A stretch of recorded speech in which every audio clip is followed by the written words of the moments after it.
Hey everyone, Kirsten here for All Training, and I'm here with Stephanie. Stephanie actually wrapped up 12 weeks of coaching with me just over a month ago or so. And I love when we use this opportunity, one, to check in, see how things are going post-coaching, but two, as an opportunity for you to sit here, share your story with other women, not in the midst of the high of coaching, but a month later to tell us, hey, how's it going? So thank you so much for sharing your story, Stephanie. Let's start by sharing a little bit about yourself with the women that are watching. Who is Stephanie? Okay, so Stephanie is a mom of two boys, 8 and 11, so right in that kind of mid-age.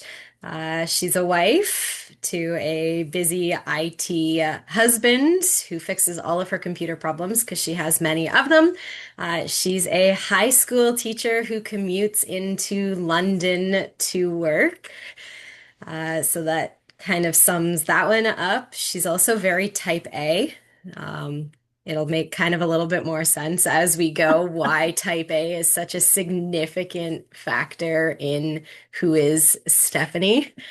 And she is someone who has many challenges. A colleague has told me that there's no such thing as problems, and I am to call them challenges instead. So, someone who has many challenges when it comes to diet, food, nutrition. Yeah, and we're going to learn all about those in a second.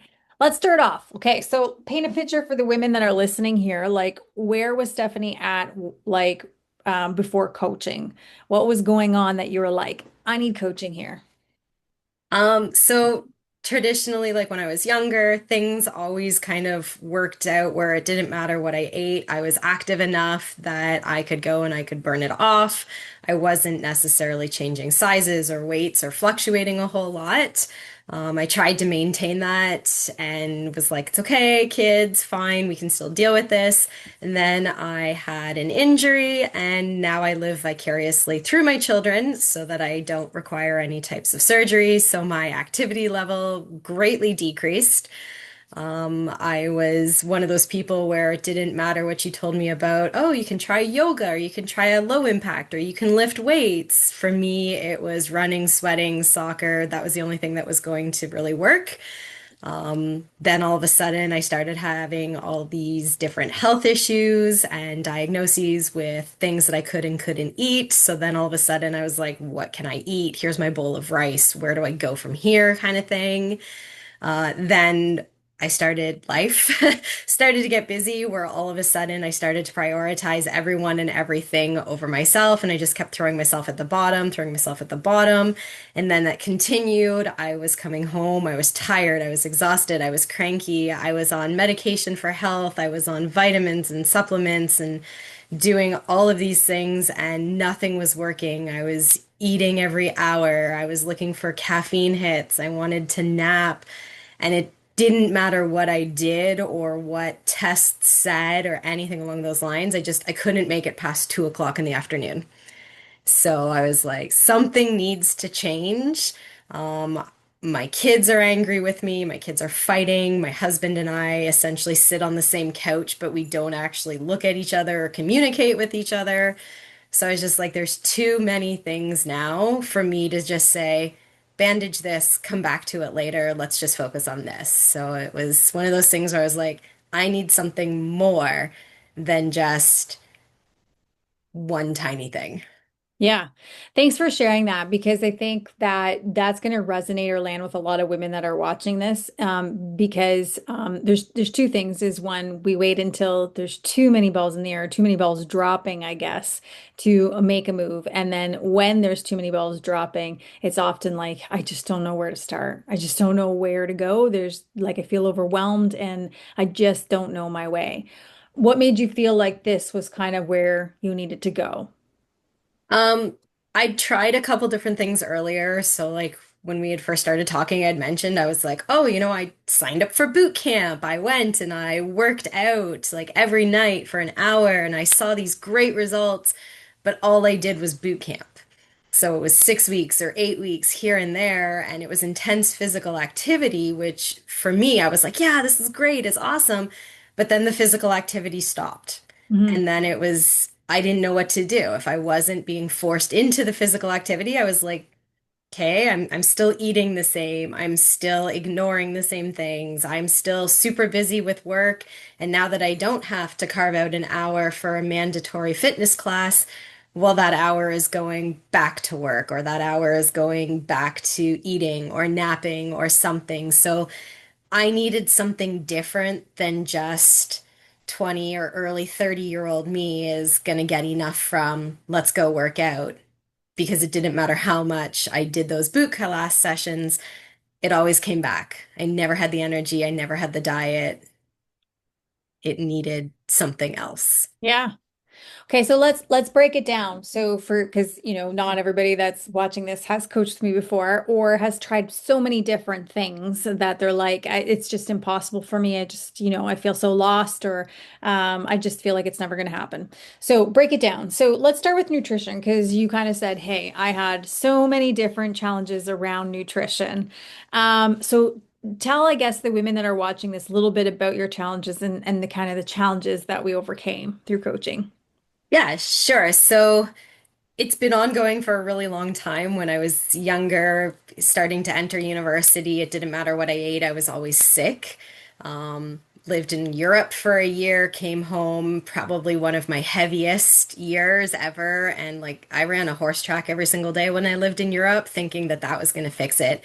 So finally came home, got diagnosed. It was ulcerative colitis, and all of my triggers between the UC and my acid reflux all came back down to you can't have gluten, and oh, surprise, you're allergic to the enzyme in dairy. So like you're not lactose intolerant, you're dairy. That enzyme's out. Which obviously living in France, those were the two things I was eating on a daily Mhm. basis. So it was a huge shift and struggle because gluten and or dairy is in everything that I grew up with. Everything that is quick, everything that is easy, everything I knew how to make had the gluten and dairy. Then you add on top of that, I've never enjoyed the texture, the taste, or the smell of anything to do with eggs or seafood. Okay, well, now all of a sudden I'm sitting down, you're putting together my protein, and you're like, hey, look, there's cottage cheese, and there's like fish involved, and there's this, and eggs. And I'm like, I can't eat any of that. So now all of a sudden I'm like, well, what can I do? How do I do this? Okay, my go-to is this, and it was fruit. And I'm like, okay, fruit's water and carbs. I'm like, that's not going to do anything. So it was that challenge because I was like, what am I going to be able to eat? How is this poor person going to be able to put something together for me that I'm going to actually voluntarily try and then something to see success? So that was another missing piece, was that sure, I could go to a dietitian or, Google things on the internet, but none of them were taking into consideration all of the elements that I was struggling with. Yeah. So I know, Yeah, like, Steffi and we I worked a worked on lot. we worked on new recipes. So meal planning was a little bit harder in the beginning, and then we worked on let's experiment with some different foods, see if you like it. And we learned, hey, some of them we don't, and then we learned some of them we really like. And then through there, you started to find, okay, these are the protein sources that work. These are the recipes that really work. You also didn't like always eating cold.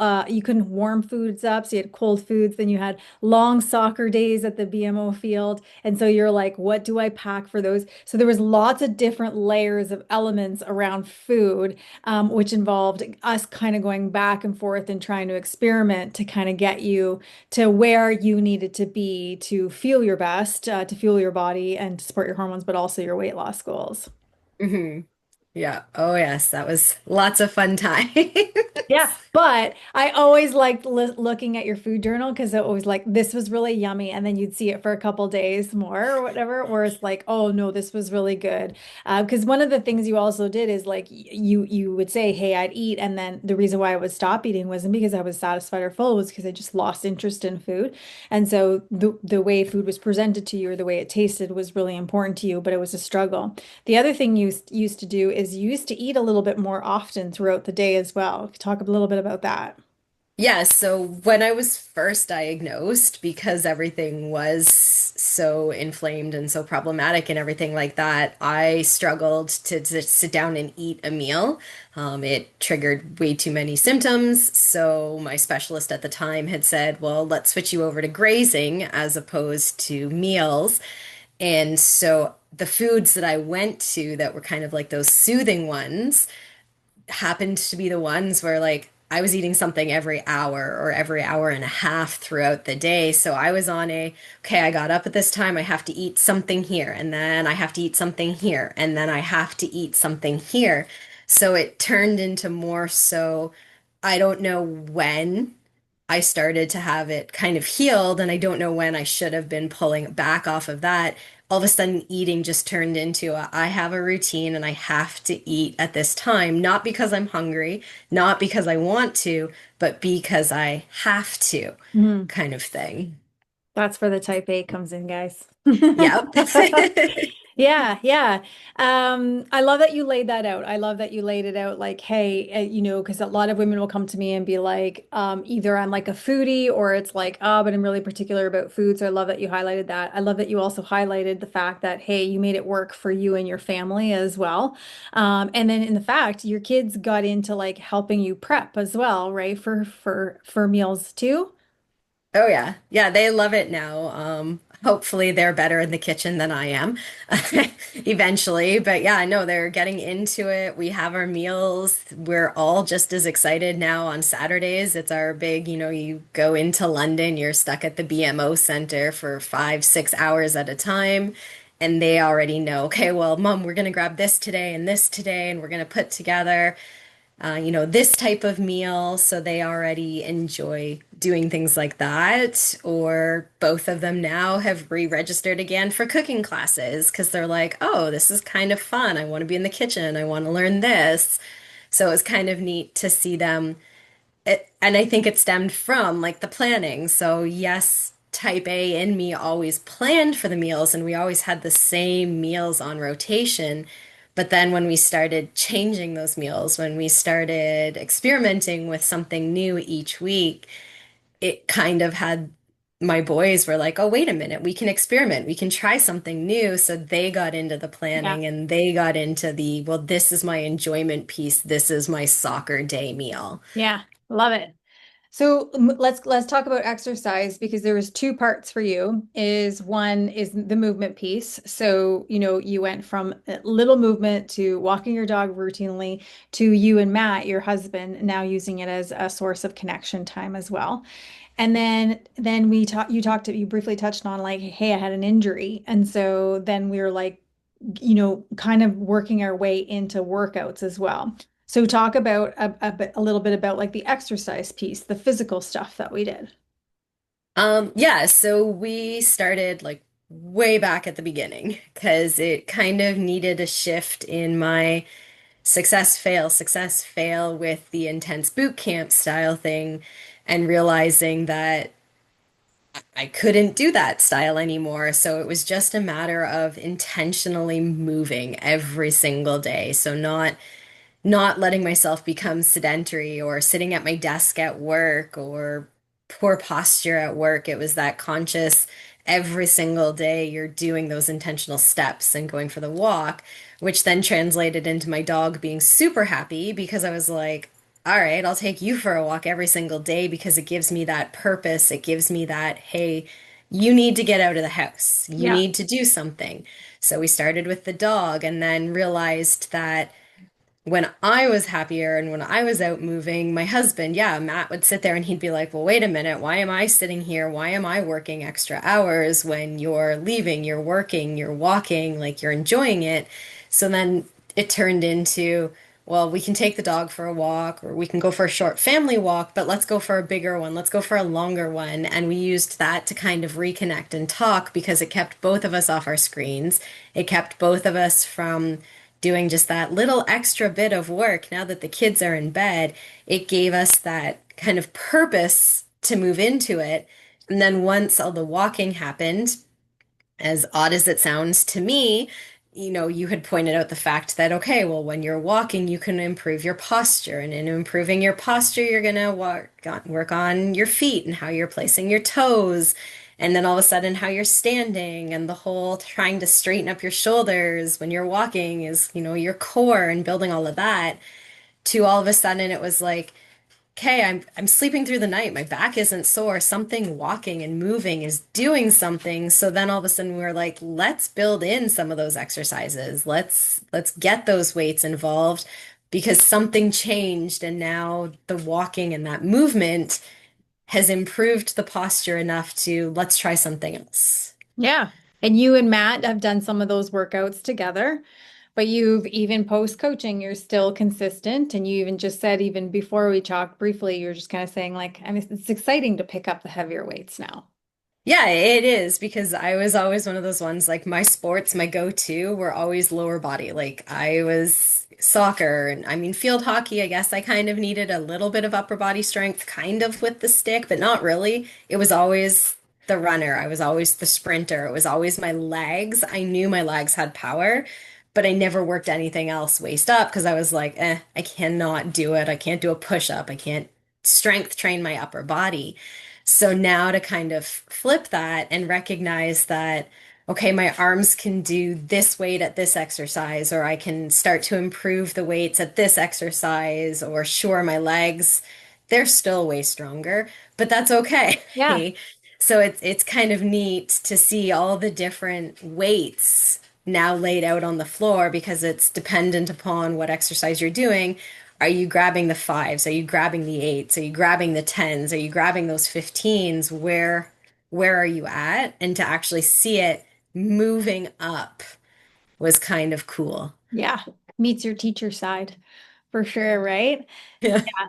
So, one of the biggest shifts that you had, first of all, you thought that what was going to make the biggest, or what the biggest change that you were going to have was going to be the physical changes. But one of the biggest changes that you had was your and mental being like your mindset, which then translated into how you showed up in your relationships with Matt, with your kids, with work, and it shifted into your energy as well. You didn't expect that to happen, and it did. And I think that this is where I wanted to go really deep into this because oftentimes women will say, I'll do the exercise and the eating thing. I'll think about the mindset later, or it's not as big of a deal as what it is, or whatever. But for you, it was everything. So can you just talk a little bit about the shifts, particularly, how you doing this made better balance or shifted things for your family, and then also talk about the energy shifts that happened too. Yeah, so not gonna lie, that is exactly how I started. I was like, okay, I'm gonna plan to do this, and I'm going to work out, and I'm going to see all of these changes. I'm going to change my eating, I'm going to change my exercise, I'm going to see numbers and scale, and that is going to determine how successful I am. And based on the numbers and the scale, that is going to possibly allow me to do that ever hated self-reflection and mind shift changes and that stuff will follow Yeah. was kind of how I started thinking that this was going to work for me. And then started working through it, started changing things, and all of a sudden it was just like one of those, it was tiny, it was small. I was sitting at work the one day and the bell rang and I looked down and I was like, what do you mean it's 2:30? Like, where was my 2 o'clock crash? I'm like, what's going on? So, driving home and I'm like, oh, it's way in night and I haven't done anything and I don't think I'm seeing any changes. And I picked up my kids and they weren't fighting and they were in a good mood. And I got home and none of us were angry. And I'm like, we're going for a walk. I'm like, what's going on kind of thing. And as it progressed, all of a sudden I was like, you know what? I'm like, sure, my numbers might be slow, and they are slow, but all of a sudden I didn't have my 2 o'clock crashes anymore. I felt satisfied eating my lunch at whatever ungodly hour I chose to eat my lunch that day at work because whatever was happening was happening. I felt full. I wasn't snacking. I didn't crash at 2 o'clock. all of a sudden my kids were happier. My husband and I had time together. And I'm sitting there and I'm like, wait a minute. I'm present. Like I had a complete meltdown on one of our earlier videos about the fact that my kids hated teacher mom. I hated teacher mom. I was tired of being tired and cranky all the time. My husband and I never spent time together unless it was watching two separate screens. And all of a sudden I started to see that teacher mom wasn't cranky. She had energy. She wasn't tired all the time. And now all of a sudden, my kids were happy. My husband wanted to spend time with me and vice versa. And I started to realize I was like, wait a minute, it doesn't matter what my numbers are looking like. What I thought was going to be my deciding factor on whether or not this and I was successful, it shifted to the I'm eating better and I'm moving and I'm taking my time and I'm present for my kids. I'm present for my husband. I have energy. And those all of a sudden became more important to me than the visible numbers. Yeah. And I'm still hypercritical, and you could show pictures, and I would still say, for visual changes. But the energy and the presence, I'm like, you can't beat that. Like, Yeah. Like one, let's talk about the physical too, because there were physical changes. And number two, you actually took the Christmas photos this year and you said, I actually like the way I look in my Christmas photos this year. So yeah. there were physical changes. I love that you highlighted like, because a lot of women will feel guilty spending money on themselves or doing this for themselves, but they forget how it could actually give back to their family and give them more. So, one is like you're saying, like, hey, it made me a more present mom. It didn't make me in that angry teacher mom either. It made my kids and my husband want to spend time with me. I liked me better. You even said, like, hey, your kids were asking for stories. They weren't fighting. You guys were chatting more. Your kids were now more interested in stuff where they weren't really interested in things before. And so it just changed the whole family altogether. Yeah, it was that dynamic because yes, again, cost definitely was in there. I'm type A, I've got this planned and this planned and this planned. And I was like, well, this is quote unquote just for me. Why would I do just for me when I have all of this other stuff that I should or could be doing? And then, yeah, to see those changes and to be like, I'm here, I'm happy, my family's happy. I was like, that for me was that light bulb. That for me was the this is worth it because of the changes I didn't expect to see, because of the changes I wasn't thinking about when I started it. Yeah. But I love that. Where I guess like where are things now in comparison to where you started? Like what is the biggest shift that you're like, man, if I could capture that and share that with women, that's what I would share. Where are you now and compared to where you first started? Probably like the meal planning has shifted just because now I know that when I'm eating, what am I looking for when I'm eating? So the grocery list has shifted a little bit on that one. Obviously, my Saturday soccers have been that really big shift. I'm gonna sound like that broken record, but the biggest capturing for me is sleeping through the night and making it through an entire workday and still having that energy. Yeah. Like, I don't need 10, 11, 12 hours of sleep to wake up feeling slightly less cranky. I can reduce the amount of sleep needed because it's actually good sleep now. I can still make it through my workday now, and I can still show up for the kids with energy. Yeah. So I think broken record in me is saying that right there was Yeah. that Yeah. piece. Love that. A lot of women too, when they do something like this, they have that mentality. I had one friend kind of describe it as, I do really well when I do something, and then I have this like school's out for summer kind of thinking when I reach the end of the program. I'm like, she kind of used the swear word and she said, fuck it. And she's like, school's out for summer and I can go back to my old habits. So here we are talking a post coaching over a month. So can you talk about like, why didn't that happen for you? Like the kind of going back, like the reverting kind of thing, you mean? Yeah, you've capped to your habits. Like, how does that happen? Um, I mean, let's be clear.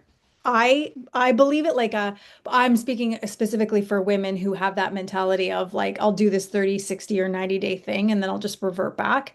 I'm speaking specifically to them. um, I just I like the way I'm feeling. And I'm by no means perfectly in alignment or perfectly balanced. Like I still kind of go up and down. My stress is still up and down on a day-to-day basis. I'm still busy up and down, but I need to feel like I'm being successful. And I need to see that the habits that I have started to develop are going to continue because it took how many years to develop those poor habits. And it's going to take all that time to kind of stick with it and follow through. And part of my type A personality, honestly, truthfully, isn't going to let me give that up. So it's unfortunate if you're type B or whatever comes after that one. But my type A personality, once I have those in, like my meal plans, I have a few more in rotation now, but they're still very structured. They're still very routine. Now that we've got the walks, they're structured, they're routine. My kids know that, nope, we have this first. Mom gets her 30-minute walk first, and then we ask for this kind of thing. Mhm. So it just starts to be built into my planning. Yeah. Yeah. What would you say to the woman? Because you listen, you're balancing kids, you're balancing a career. We went through report card season. We went through like, back to school. We went through Thanksgiving. We went through all of those things. So what do you say to the woman who says, I just don't have time. I'm just so busy. What do you say to her? She was me, so completely get it. Um, But once you reach that breaking point, you have to realize that in order for you to be all of those other things and be successful at all of those other things, you need to be willing to make that change. You need to be willing to make the first step, and then you need to be willing to commit to those changes so that everything else falls into where you're expecting it to go. Yeah. Yeah. What do you think? What do you wish more women understood about what it really takes to make changes? I think you kind of said it nicely. Maybe there's something else you'd like to add to that.